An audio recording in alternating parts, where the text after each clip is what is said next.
RTI news కి స్వాగతం. బులెటిన్లో ముందుగా హెడ్లైన్స్ చూద్దాం. అంగరంగ వైభవంగా శ్రీవారి నిత్య కళ్యాణం. భక్తి శ్రద్ధలతో స్వామివారి కళ్యాణం వీక్షించిన భక్తులు.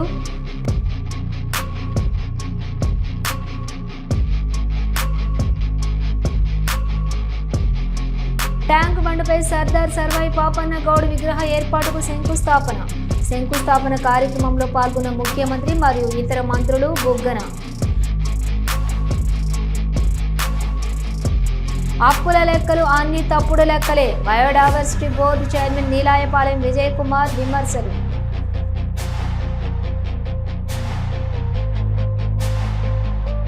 మొఘలులను ఎదిరించిన గొప్ప వీరుడు సర్దార్ సర్వాయి పాపన్న గౌడ్. సర్దార్ సర్వాయి పాపన్న గౌడ్ ను కీర్తించిన ముఖ్యమంత్రి రేవంత్ రెడ్డి.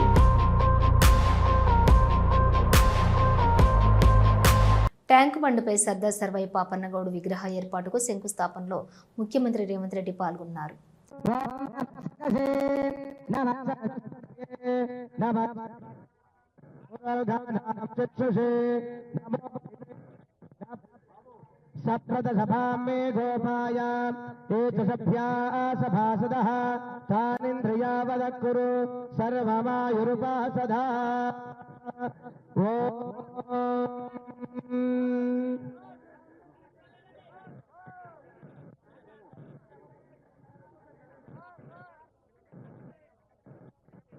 ताराफलं चंद्रफलं तदेव विद्याफलं दैवफलं तदेव लक्ष्मी रेगुलं स्मरामि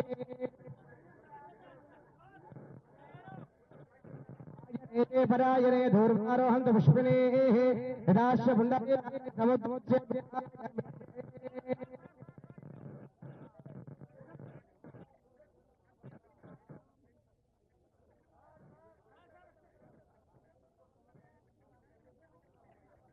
ओम हरिणे सुवर्णरज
కూటమి ప్రభుత్వం గెలిచిన దగ్గర నుండి నేటి వరకు స్టీల్ ప్లాంట్ కాపాడే విషయంలో వెనుకడుగు వేస్తూనే ఉందని, మెల్లగా ప్రైవేటీకరణకు మార్గం సుగమం చేస్తుందని ఆరోపించారు మాజీ మంత్రి గుడివాడ అమర్నాథ్.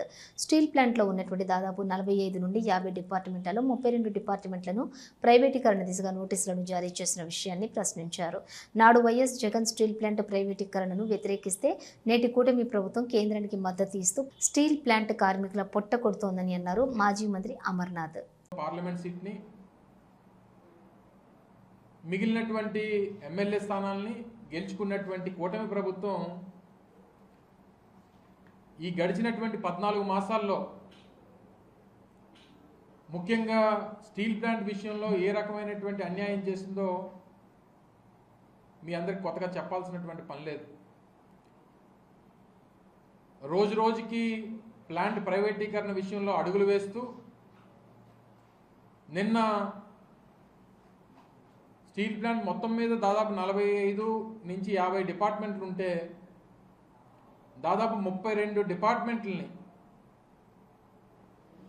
ప్రైవేటీకరణ చేస్తూ అడుగులు వేస్తున్నటువంటి విషయాన్ని నిన్న మనం చూసాం. దానికి సంబంధించినటువంటి వివిధ విభాగాలకు సంబంధించినటువంటి ఎక్స్ప్రెషన్ ఆఫ్ ఇంట్రెస్ట్లు ఇవన్నీ కూడా ఈ 32 డిపార్ట్మెంట్లకు సంబంధించినటువంటి ఎక్స్ప్రెషన్ ఆఫ్ ఇంట్రెస్ట్లకు ఇచ్చినటువంటి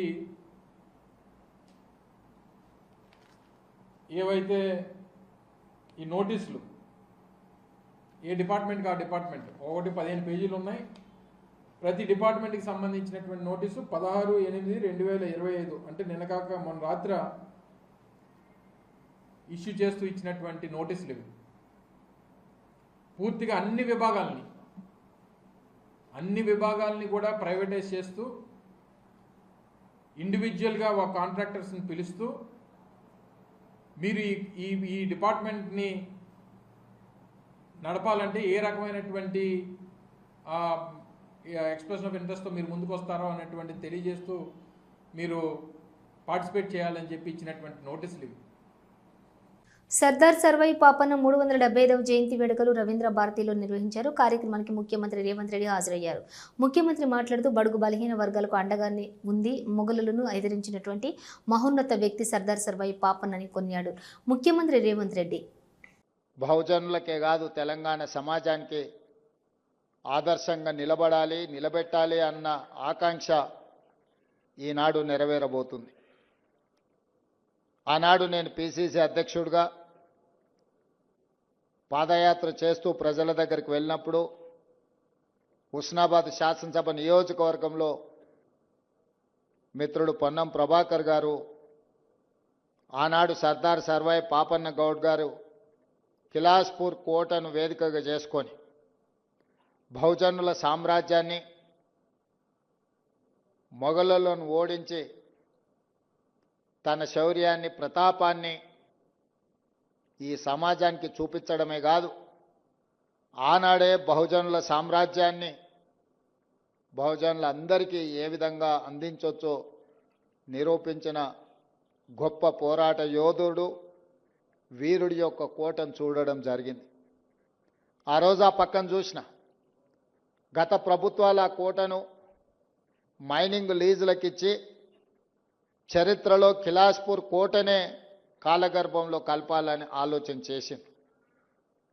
ఆ రోజు అక్కడ చూసిన తర్వాత నేను చెప్పిన, ఇక్కడ ఒక్క రాయి కూడా తీయడానికి వీల్లేదు, ఇది చరిత్రకు ఒక గొప్ప స్ఫూర్తి, ఆ కోటను సంరక్షించాలి, దాన్ని చారిత్రాత్మకమైన కట్టడాల కింద మార్చి భవిష్యత్ తరాలు ఒక స్ఫూర్తిని పొందడానికి పర్యాటక క్షేత్రంగా అభివృద్ధి చేయాలి. మన ప్రభుత్వం వస్తుంది, తప్పకుండా శ్రీమతి సోనియా గాంధీ గారి నేతృత్వంలో ఏర్పడబోయే ఇందిరమ్మ రాజ్యం ప్రజాపాలనలో తప్పకుండా అభివృద్ధి కార్యక్రమాలు చేపడతామని ఆ రోజు అక్కడనే చెప్పడం జరిగింది. రాజధాని అమరావతి మునిగిపోయినట్లు వైసీపీ దుష్ప్రచారం చేస్తోందని మాజీ మంత్రి దేవినేని ఉమామహేశ్వరరావు అన్నారు. తాడేపల్లి ప్యాలెస్లో విశ్రాంతి తీసుకుంటున్న వైఎస్ జగన్ కూటమి ప్రభుత్వం చేస్తున్న అభివృద్ధిని చూసి ఓర్వలేక తన పత్రికా ఛానళ్ల ద్వారా విష ప్రచారం చేస్తున్నారని విమర్శించారు. దేవినేని ఉమా బ్లూ మీడియా బెంగళూరు ప్యాలెస్లో కాలక్షేపం చేస్తూ ఉన్న వైఎస్ జగన్మోహన్ రెడ్డి వాళ్ళ పార్టీ నాయకులందరూ కూడా కలిసి అమరావతి ప్రజా రాజధాని దగ్గర 52,000 కోట్లతో నిర్మాణాలు జరుగుతూ ఉంటే చూసి ఓర్వలేక తట్టుకోలేక విష ప్రచారం, ఫేక్ న్యూస్ స్ప్రెడ్ చేస్తూ ఉన్నారు. ప్రకాశం బ్యారేజీకి గేట్లు పనిచేయట్లేదని, కొండవీటి వాగు నీళ్ళన్నీ కూడా పొన్నూరు నియోజకవర్గం లక్షల ఎకరాలు మునిగిపోయాయని అక్కడ వైసీపీ నాయకులు ప్రచార ఆర్భాటాల కోసం మేము కూడా ఉన్నామని చెప్పుకోవడానికి తప్పుడు కథనాలు, ఫేక్ న్యూస్ స్ప్రెడ్ చేస్తూ ఉన్నారు. దాని మీద కూడా సంబంధిత ఇరిగేషన్ శాఖ అధికారులు రోత పత్రిక, రోత ఛానల్ వాటికి సంబంధించి వచ్చిన కథనాల మీద కంప్లైంట్ ఇవ్వడం కూడా జరిగింది. సర్దార్ సర్వాయి పాపన 375వ జయంతి వేడుకలకు ఉప ముఖ్యమంత్రి మల్లు భట్టి విక్రమార్క హాజరయ్యారు. ఎన్నో విప్లవాత్మక మార్పులు తీసుకుని వస్తూ తెలంగాణ రాష్ట్రం దేశానికి ఆదర్శంగా నిలుస్తుందని అన్నారు. ఈరోజు రాష్ట్ర ప్రభుత్వం సామాజిక న్యాయానికి కట్టుబడి రాష్ట్ర ముఖ్యమంత్రి రేవంత్ రెడ్డి గారి నాయకత్వంలో ఇందిరమ్మ ప్రభుత్వం, ప్రజాప్రభుత్వం పెద్ద ఎత్తున తెలంగాణలో ఒక విప్లవాత్మకమైనటువంటి మార్పులు తీసుకొని వస్తూ ఉంది. ఆ మార్పులు ఏ స్థాయిలో ఉన్నాయనంటే చివరికి భారతదేశానికి కూడా తెలంగాణ రాష్ట్రం తీసుకుంటున్నటువంటి నిర్ణయాలే ఈ భారతదేశానికి దశ దిశ నిర్దేశం చేసేంత స్థాయిలో సామాజిక పరమైనటువంటి నిర్ణయాలు ఈరోజు ఈ రాష్ట్రంలో జరుగుతూ ఉన్నాయి. దానికి నిజంగా బహుజనులందరి తరఫున ఈ రాష్ట్ర ప్రభుత్వానికి, ముఖ్యమంత్రికి, కేబినెట్కి మనమందరం హృదయపూర్వకమైనటువంటి అభినందనలు, కృతజ్ఞతలు కూడా చెప్పాల్సినటువంటి అవసరం ఉందని నేను భావిస్తూ ఉన్నాను. ఈరోజు దేశ చరిత్రలో ఎక్కడ జరగనటువంటి కాస్ట్ సర్వే ఇక్కడ జరిగి ఆ కాస్ట్ సర్వే ఆధారంగా లెక్కలతో సహా ఈ రాష్ట్రంలో 42% బీసీలకు రిజర్వేషన్ కల్పించాలన్నటువంటి ఆలోచనతో శాసనసభలో చట్టాలను చేసి ఆ చట్టాలు ఈరోజు దేశంలోనే ఒక చర్చకు దారితీసి భవిష్యత్తులో బుగ్గన అప్పుల లెక్కలు అన్ని తప్పుడు లెక్కలేని విమర్శించారు చైర్మన్ నీలాయపాలెం విజయ్ కుమార్. నిన్న మాజీ మంత్రి బుగ్గన నారింజకు మామిడి పంటకు తేడా తెలియనంత అమాయకంగా ఉన్నారని కాగ్ ఇచ్చిన నివేదికని అటు తిప్పి ఇటు తిప్పి తప్పుడు లెక్కలు చెబుతున్న మాజీ ఆర్థిక మంత్రి బుగ్గనపై జాలి వేస్తోందని అన్నారు నీలాయపాలెం విజయ్ కుమార్. అందరికీ నమస్కారం అండి. మళ్ళీ సాక్షి పేపర్ గురించి మాట్లాడాలంటే నాకే బాధగా ఉంది, కానీ మాట్లాడక తప్పట్లేదు. ఎందుకంటే పొద్దున్న లేచి పేపర్ తీయంగానే అసత్యాలు, అర్ధసత్యాలు కూడా కాదు, అసత్యాలు, తప్పుడు రాతలు, తప్పుడు ఫిగర్లు మాట్లాడడం వాళ్ళ కామనే. కాకపోతే క్యాగ్ ఇచ్చిన, అంటే కంట్రోలర్ ఆడిటర్ జనరల్ వాళ్ళు ఇచ్చిన ఫిగర్స్ను కూడా తిమ్మిని బమ్మెం చేసి అటు ఇటు కలిపేసి 2023తో పోల్చి ఏందేందో చేసేసి నిన్న బుగ్గన రాజేందర్ రెడ్డి గారు మాజీ ఆర్థిక మంత్రి, అంత మాజీ ఆర్థిక మంత్రి కూడా పాపం సాక్షి వాళ్ళు చెప్పారో ఆయన చేశాడో, ఆయన తెలిసి చేశాడో, ఆయన తెలియక చేశాడో, కానీ రకరకాలుగా మార్చి ఆరెంజ్ పండ్లని మ్యాంగోల్ని కంపేర్ చేసి ఏది టేస్ట్ బాగుంటుందంటే ఇదేం టేస్ట్ దానికి ఉంటుందిరా బాబు అనే విషయం కూడా తెలియకుండా రకరకాలుగా మార్చి ఇవాళ సాక్షి పేపర్లో ఏదో పెద్దది చేసుకునేశారు. ఎందుకు దీని గురించి చెప్పాల్సి వచ్చిందంటే మామూలుగానే ఆర్థిక సంఖ్యలు చాలా క్లిష్టంగా ఉంటాయి, అంత ఈజీగా మామూలు జనాలకు అర్థం కావు. సో మాజీ ఆర్థిక మంత్రి లాంటి వాళ్ళు వచ్చేసి ఎక్కడెక్కడో సంఖ్యల్ని కలిపి దీన్ని మార్చేసి కలిపేసి మీరు ఈసారి చాలా తక్కువ ఉన్నారు, లాస్ట్ టైం మాకు 58,000 కోట్లు వచ్చాయి, మా ఆదాయం, మీ ఆదాయం 49 కోట్లే అంటే మామూలు జనాలు కనీసం సాక్షి పేపర్ చదివే వాళ్ళన్నా, వైసీపీ వాళ్ళన్నా ఓహో మనకు చాలా బాగా వచ్చిందేమో, మేము అంత బాగా చేసామేమో అని అనుకుంటారు.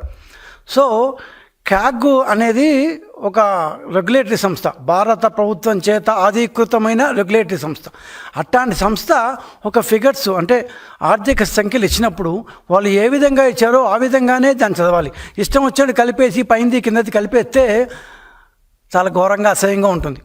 ఆ అసహ్యకరమైన పనే నిన్న బుగ్గన రాజేంద్ర గారు చేశారు. ఇవాళ అదే అసహ్యమైన పని మన సాక్షి పేపర్లో వేశారు.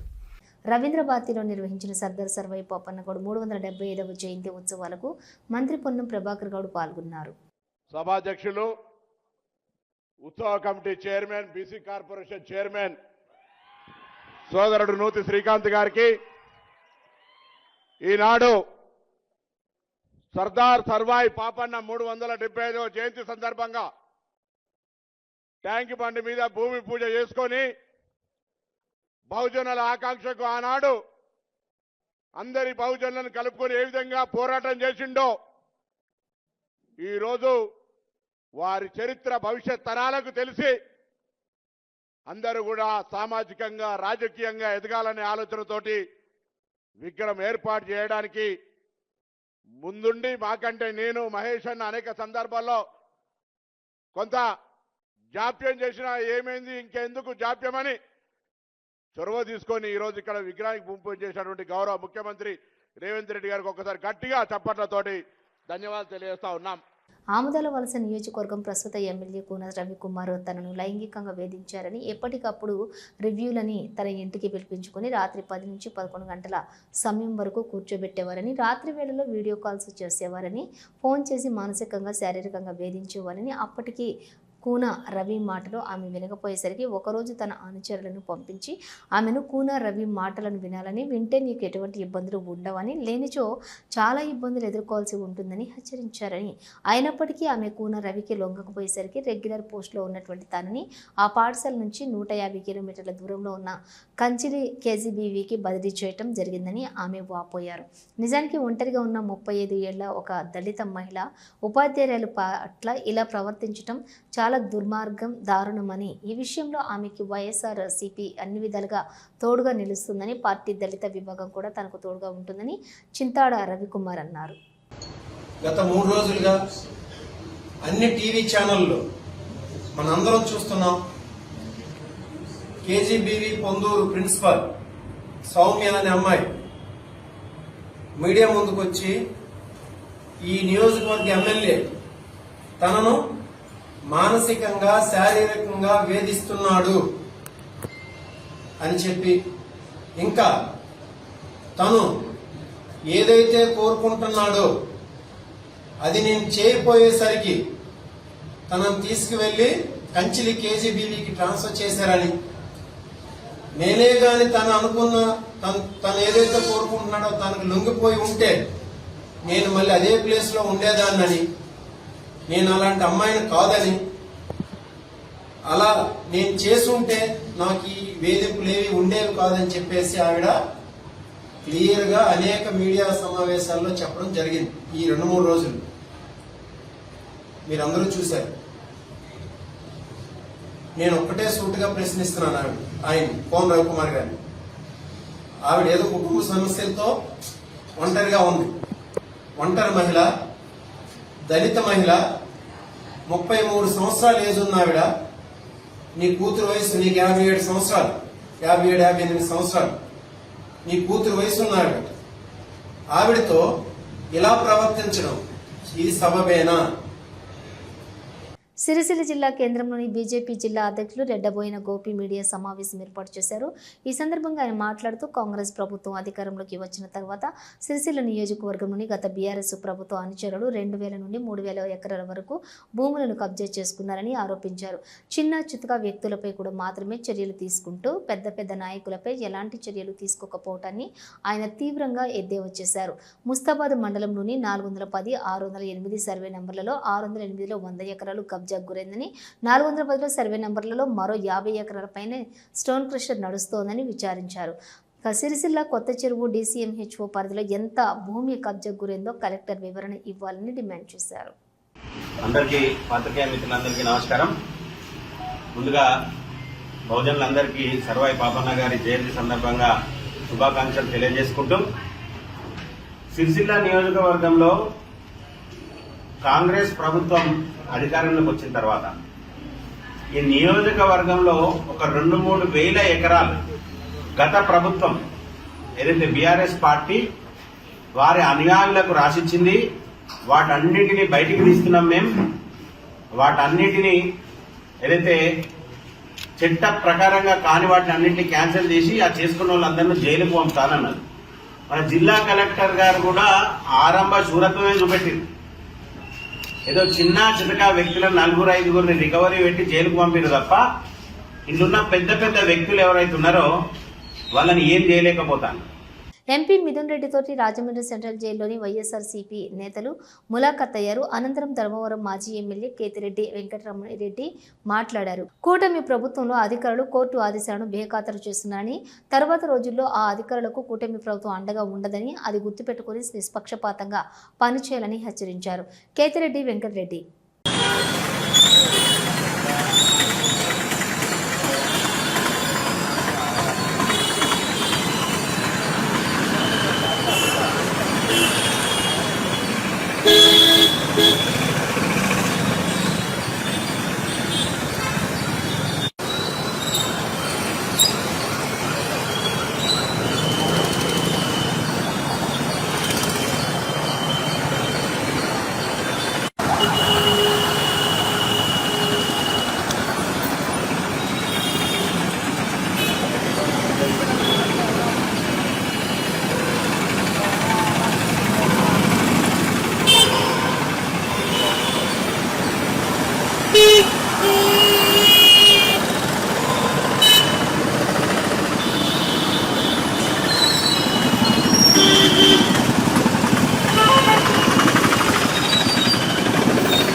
ఆ రోజు కూడా ఇలాగే ఇబ్బంది పెట్టాలని చంద్రబాబు నాయుడు గారు చూడడం జరిగింది. ఎందుకంటే మొదటి నుంచి కూడా ఆ జిల్లాలో పొలిటికల్గా వీళ్ళను చంద్రబాబు నాయుడు గారిని వాళ్ళను ఎదుర్కొంటున్న కుటుంబంలో పెద్దిరెడ్డి గారి కుటుంబం ఒకటి కాబట్టి వాళ్ళను మానసికంగా ఇబ్బంది పరచాలి అనే ఒక ఆలోచనతో గతంలో కూడా చేయడం జరిగింది. ఇప్పుడు కూడా అదే పద్ధతిలో ఆయన ఇబ్బంది పెట్టాలి అని చెప్పేసి ఒక లేని స్కామ్ను తీసుకొని వచ్చి మిథున్ రెడ్డి గారి మీద నిరాధారంగా జైల్లో ఉంచడం జరిగింది. సర్దార్ సర్వాయి పాపన్నగౌడ్ 375వ జయంతి రవీంద్ర కళాభారతిలో ఘనంగా నిర్వహించారు. కార్యక్రమానికి తెలంగాణ పిసిసి అధ్యక్షులు బొమ్మ మహేష్ గౌడ్ పాల్గొని మాట్లాడారు. ఎందుకంటావునన్న మాట నేను నిన్న టీవీ నేను ఇంటర్వ్యూలో చెప్పాను. రేవంత్ రెడ్డి గారిని రెడ్డిగా కాదు, ఒక బీసీ నేతగానే చూస్తూ ఉన్నాం మేము. అలాంటి లక్షణాలు, అలాంటి ఆలోచన, ఆ విధానం ఆయనలో ఉంది కాబట్టి నేను వారిని అందుకే రేవంత్ గౌడ్ గారిని సంబోధిస్తూ ఉన్నాను. పెద్దలు గౌరవనీయులు బట్టి విక్రమార్క గారు, గౌరవనీయులు కేశవరావు గారు, మంత్రివర్యులు మా ముదిరాజ్ బిడ్డ సిఆర్ గారు, నిరంజన్ గారు, మరో మంత్రివర్యులు లక్ష్మణ్ గారు, గాజుల శ్రీనివాస్ గౌడ్ గారు, మేయర్ విజయలక్ష్మి గారు, గౌరవనీయులు పొన్నం ప్రభాకర్ గారు, శ్రీకాంత్ గారు, మధు యాష్ గారు, శాసనసభ్యులు శామ్యుల్ గారు, మా శంకరయ్య గారు, మహిళా చైర్పర్సన్ శారద గారు. తిరుమలలోని స్వామివారి నిత్య కళ్యాణం అంగరంగ వైభవంగా జరిగింది. ఆ కార్యక్రమాన్ని ఇప్పుడు వీక్షిద్దాం.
సరే ధనం ఇచ్చారు, ఆ వంటలు చేశాడు అగ్ని భట్టారకుడు. ఇవన్నీ ఎక్కడ వండాలి, ఎక్కడ పెట్టాలా అన్నాడు. పాండుతీర్థం సమారభ్య, ఆ తీర్థాలని వంట పాత్రలుగా చేయమన్నాడట. స్వామి పుష్కరంలో అన్నం వండాడు, పాప వినాశనంలో పప్పు వండాడు, ఆకాశగంగలో పరమాన్నం, దేవతీర్థంలో కూరలు, తుమ్మురు తీర్థంలో చిత్రాన్నం, కుమారధారలో పిండి వంటలు భక్ష్యాలు, పాండుతీర్థంలో రసం, ఇంకా ఇలాగ లేఖ్య చోష్య పేయాలు, దధ్యోదనం అన్నీ కూడా రుచికరంగా వంట చేశాడు. ఇక వడ్డించమంటారా అంటే భగవన్ నివేదనం చేయాలన్నట్ట. జగన్నాథ నీవే సర్వభోక్తవు, నీకు తప్ప ఎవరికి అంటే కాదు అహోబిల నృసింహుడికి ఆ నివేదన చేయమన్నాడు. అదిగో ఆ మాంగళ్య ధారణ సమయంలో సకల స్త్రీలకు శుభాల్ని కలిగించేటువంటి మాంగళ్య దేవతారాధన చేస్తున్న సమయంలో అగ్ని భట్టారకుడు ఇలాగా అంటే అహోబిల నృసింహుడికి సమర్పణ చేయమన్నాడు. ఏకో విష్ణు మహద్భూతం పృథగ్భూతాన్యనేకశః త్రీన్ లోకాన్ వ్యాప్య భూతాత్మ భుంక్తే విశ్వభుగవ్యయ అని నృసింహుడికి అర్పణ చేశారట. సమస్త దేవతలను మహర్షులను సాదరంగా ఆహ్వానించి అర్చించి పరివేషణం అంటే వడ్డన ఎక్కడి నుంచి పాండుతీర్థం సమారభ్య శ్రీశైలావధి పూర్వజాహ, పాండుతీర్థం నుంచి శ్రీశైలం వరకు బారులు దీని కూర్చున్నారు. నేను ప్రేమతో సమర్పించే దీన్ని స్వీకరించమన్నాడట. అందరూ గోవిందా నీవు అనుగ్రహించిన ఈ అన్నం అమృతంతో సమానమయ్యా, ధన్యులమయ్యాం. ఈ వరాహక్షేత్రంలో నీ సాన్నిధ్యంలో భోజనం చేసిన వాడు కృతార్థులవుతాడన్నారు. శుకుడు కూడా ఇచ్చాడు ఆతిథ్యం. నారాయణపుర ప్రవేశం చేశారు. అనవధిక అతిశయ ఆనంద స్వరూపుడివి గోవింద. అత్రిగోత్రంలో పుట్టినటువంటి సువీర మహారాజు మునిమనవరాలు, సుధర్మ మహారాజు మనవరాలు, ఆకాశరాజ కుమార్తె అయిన ఈ లక్ష్మీ స్వరూపిణైన పద్మావతిని పాణిగ్రహణం చేయమన్నాడు. అదిగో అట్లాంటి శ్రీనివాస కళ్యాణాన్ని మనం చక్కగా వీక్షిస్తున్నాం. మొదటగా ఆ మహాలక్ష్మికి సమర్పణ చేస్తున్నారు. గోవింద వేద అన్వసృజ్యంత తాన్ హస్తే కురుత అదః సీతా సావిత్రీ శ్రీదేవ్యై నమః మాంగళ్యధారణం కరోమి.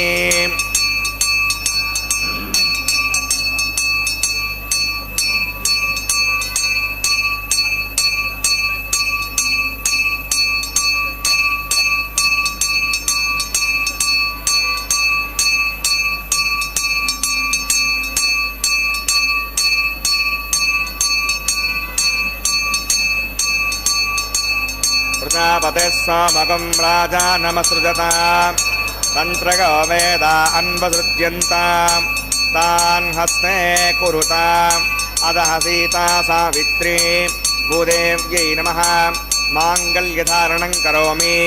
మాంగళ్యధారణ ముహూర్తస్సు ముహూర్తోస్తు.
బులెటిన్ విశేషాలు మరో బులెటిన్తో మళ్ళీ కలుద్దాం. అంతవరకు చూస్తూనే ఉండండి న్యూస్.